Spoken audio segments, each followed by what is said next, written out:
Vote ঘোষণার 1 ঘন্টা আগে রাজ্যের মুখ্যমন্ত্রী মমতা বন্দ্যোপাধ্যায় ডিএ বাড়তির ঘোষণা করলেন এবং পুরোহিত ও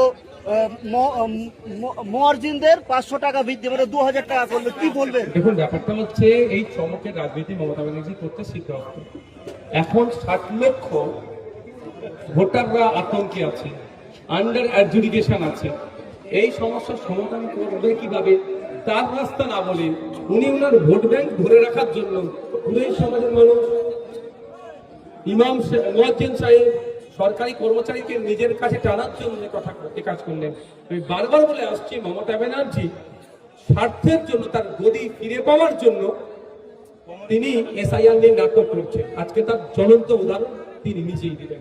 ধিক্কার, নিন্দা জানাচ্ছি মমতা ব্যানার্জির কাছে।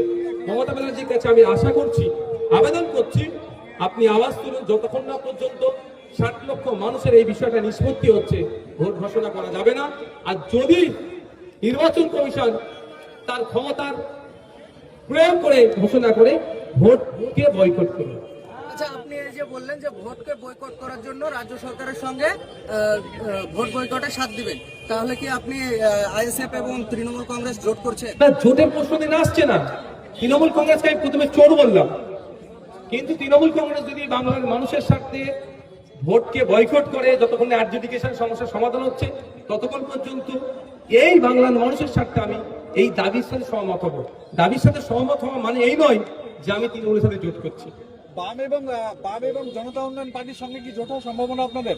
বামেদের সাথে আমাদের কথা চলছে, যেহেতু ওটা এখনো ফাইনাল হচ্ছে না, ফলে অন্য কোনো পার্টির সাথে এখনো সেভাবে আমরা কথা নিয়ে পৌঁছাতে পারছি না। আজকে কত মানুষ যোগদান হলো আপনাদের? দেখুন, এটা আমাদের নেতৃত্বরা বলতে পারবে কোথা থেকে এসছে না এসছে, আমাদের জেলা নেতৃত্ব জানা বলতে পারবে। Thank you.